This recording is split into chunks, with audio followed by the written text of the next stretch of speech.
Hi, you guys. So I was asked to do kind of like a labor and delivery story. I'm not very detail oriented, so it's gonna go kind of pretty. This is kind of what happened. I don't have times or anything or how long um, on most of it, but here's my little man. He's kind of making some noise. You might be able to hear him throughout the video because he gets kind of loud. Hi, guys. Say hi, friends. Say hi, Jenny. He's shouting out to you, Jenny, because he can't wait to see you soon. Oh, okay. All right, so labor and delivery. This is going to kind of finalize my blog for my pregnancy.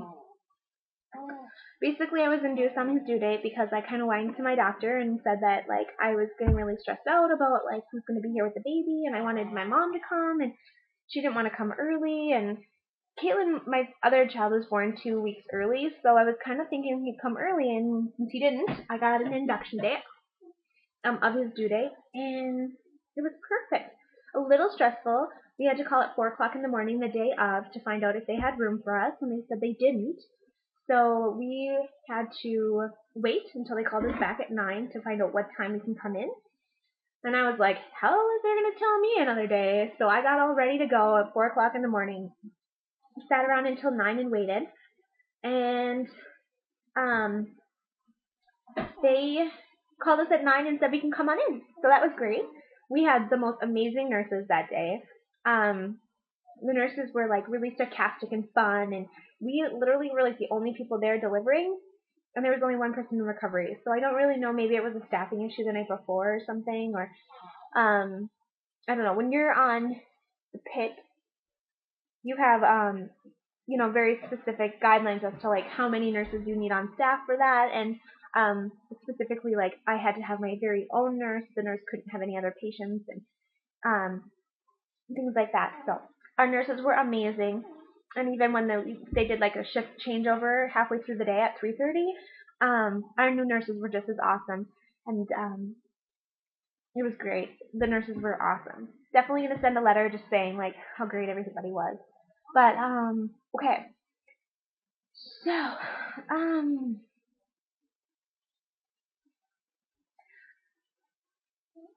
first of all, they start. You get all hooked up with all of these like needles, and I've been poked and prodded and given shots, and I feel like a little pig, but I'm like, this is nothing.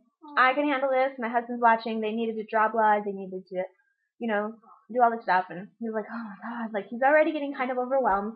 And here he's getting lower and lower because I'm getting like lazy. um,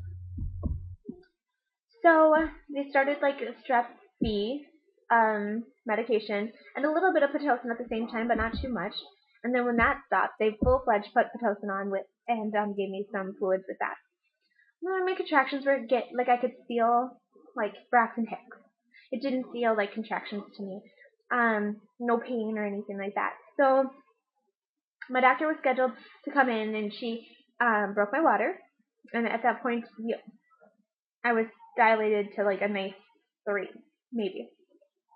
I was like, okay, I can deal with that. Even though I was having like Pitocin for like an hour before that, I thought it would be much faster for some reason. Come here, little man. So we, she broke my water. Holy hell, they were like, we're not even prepared. Like the nurses didn't even know she was doing it. So I'm sitting there, and the doctor's like, water everywhere. Holy, did no one plan on that? Because I'm sitting in this puddle of like water, and these like mats they have you lay on, they like absorb water really good. So I guess it was fine. But I'm looking at my husband like, oh my god, I'm just like it's gonna be a puddle on the floor here soon because I was really really full of fluid.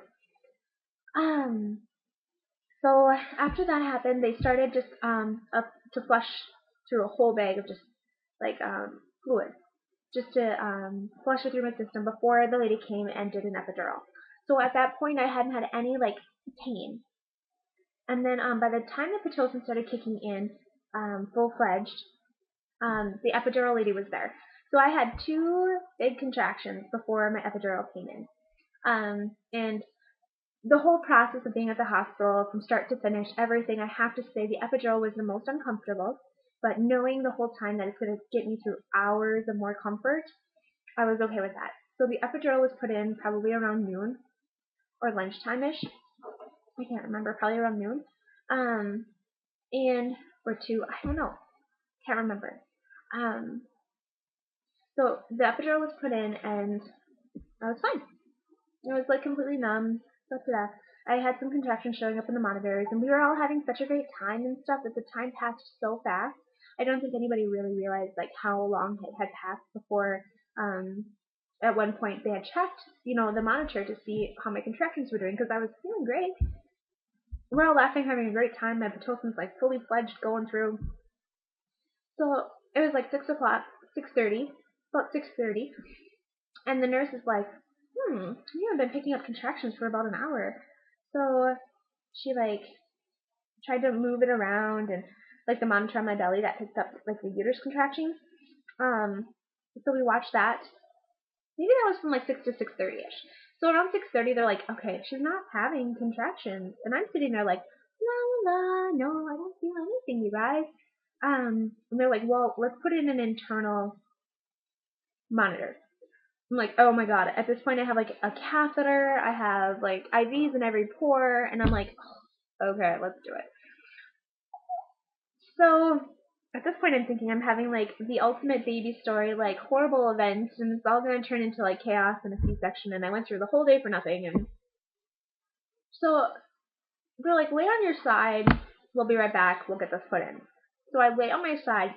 The nurse hadn't even walked out of the room yet, and I was like, just a minute. Can you come and like make sure that the epidural is working? Because I am in a lot of pain here. Like it was instant, from no pain to like instant, like holy hell. So my feet came back completely, like I was like completely like not numbed at all. And she's like, well, that's weird. It's right where it should be. She's like, are you really are not feeling good? She's like, what's your pain? And I'm like, probably an 8 or a 9. And she's like, really? And at that point, it's like I bonded with all these nurses, and they totally like, all day I was like, no big deal, no big deal. And I was all of a sudden like, this is a big deal. So she's like, you're kidding me. And I'm like, no, I'm serious. So she's like, well, lay over, roll over, we'll check you, see how far you are.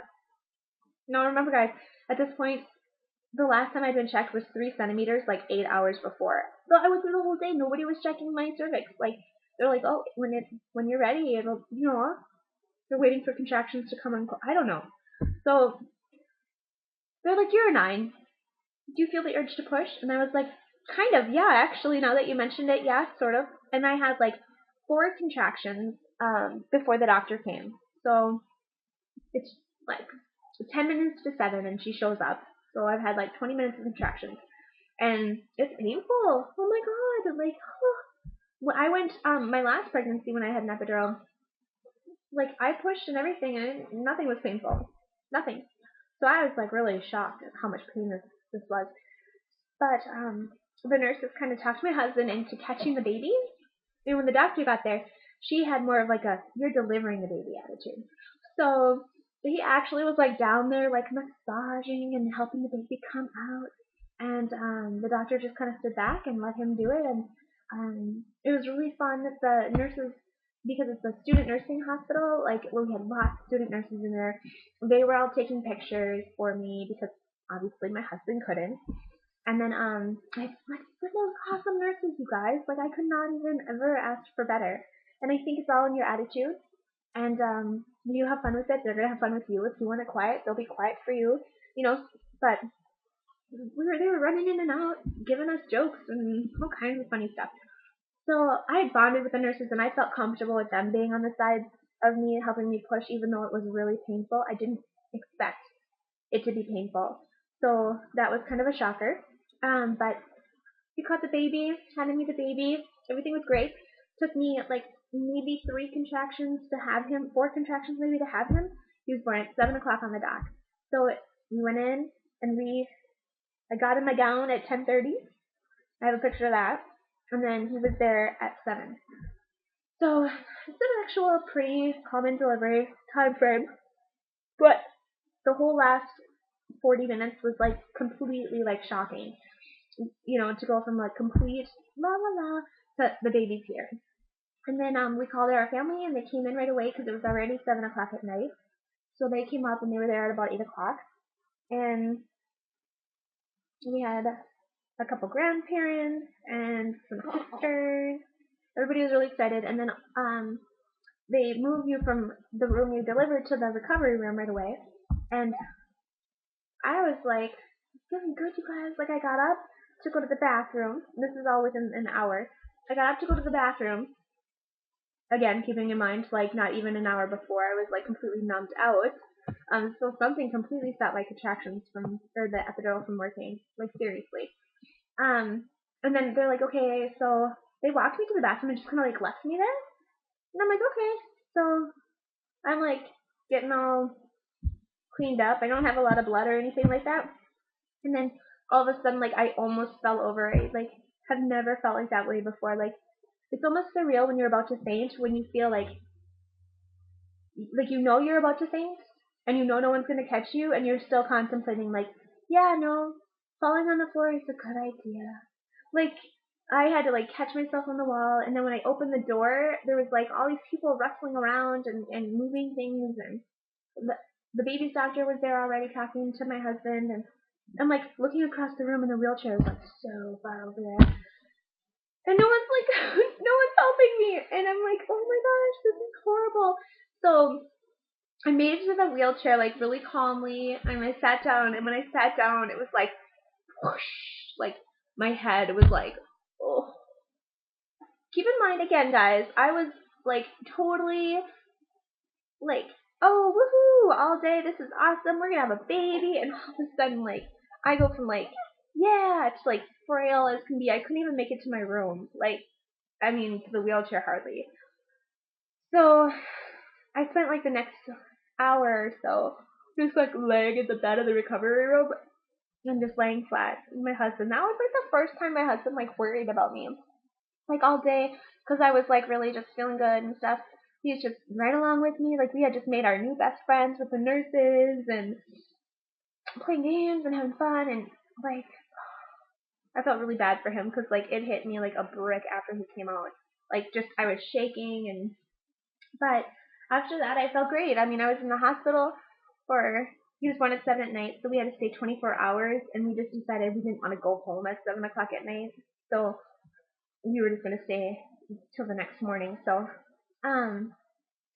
it was great. The nurses kept coming back in and, like, just wanted to all hold him and meet him, and it was really fun like that. And we kept him in our room the whole time, except for when they needed to take him for, like, shots and things. And he had an epidural. He had a circumcision, and his daddy came with him for that. And I was like, oh, well, I'll take a bath. That was fast. It only took a couple of minutes to take care of it. And it all went well. He's healing well from that. But, oh yeah, so I didn't have, like, any tearing or any stitches. Nothing. I feel great down there. I mean, bleeding, like, if I had a period. The only thing that, like, has been uncomfortable for me is my boobs, because I'm not breastfeeding. Your boobs get, like, really engorged with milk before they, like come back down, or do, like, let down or whatever.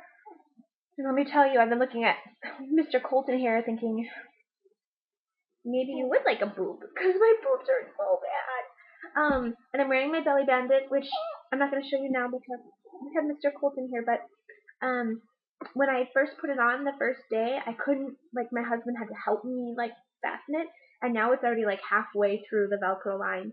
It is amazing. I look like I maybe 3 months pregnant, but my tummy isn't, like, flubbery 3 months pregnant. It's, like, tight 3 months pregnant. Like, I'm feeling really good. I weigh less now than I did than after I had Caitlin, and I gained more weight with him than I did with Caitlin. So, that's good.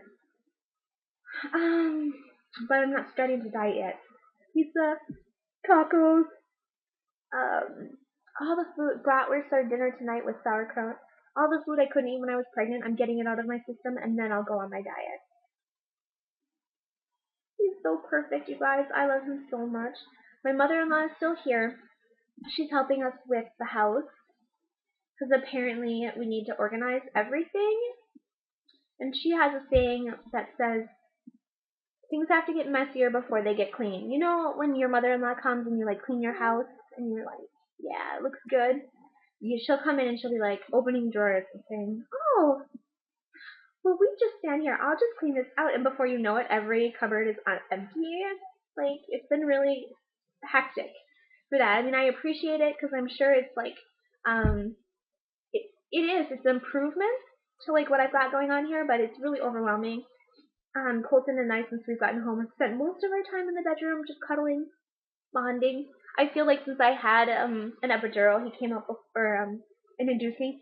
I feel like he came out before he was really ready. So I'm just taking extra time with him for that. And he pees all the time. Oh my gosh, like, he's gone through, like, I don't need, like, you guys, like, he goes through, like, 5 outfits a day. He pees on himself constantly. And no matter what I try, he still pees on himself. I don't understand. And then sometimes he pees on me, and it's like, there's a lot of pee. A lot of pee. Okay, so, so a thank you. So I already gave the nurses their thank you present. I had wrapped these cute little, like, rolls of Lifesavers up in, put, like, cute little, like, ribbon, like blue and white ribbons and green ribbons on them. And then some Dove chocolates, like milk and dark chocolates. And I put them in a basket with tissue. And I wrote a cute little card that says, like, thank you for helping our family in the care and the delivery of our little son, Colton. You know, sincerely, JR and Becca. And I gave that, I had my husband bring that in and give it to the nurses after he was born. First of all, when you get to the hospital, you have like so many bags to carry in, and then second, like I felt kind of like, oh, it's lame, but because we like had so much fun with them and we really liked them, and it went so nice. It was not weird at all to give them a gift. Like, they were all thanking us and telling us like how great the day went and how much fun they had too, and so it was fun. It was a great experience, and our little man is in the world now. Oh my gosh, he looks like a little old man there. Sometimes he looks like really, really bright-eyed and beautiful, and sometimes he looks like a crabby old man. Oh, oh. I think I love you. Do you love me? I love you, mommy. Oh, there's a burp. So anyways, bye guys. That's my labor and delivery story, so we can move on from the whole pregnancy thing. Maybe I'll do like a postpartum update, but right now the boobs are the only thing that's driving me crazy, and I'm taking like Motrin for that every couple of hours and then alternating it with Tylenol. I'm drinking a lot of water. So, anyway, so perfect. Alright, bye guys. Thanks for watching all my videos, and this should conclude that part. So, see you later.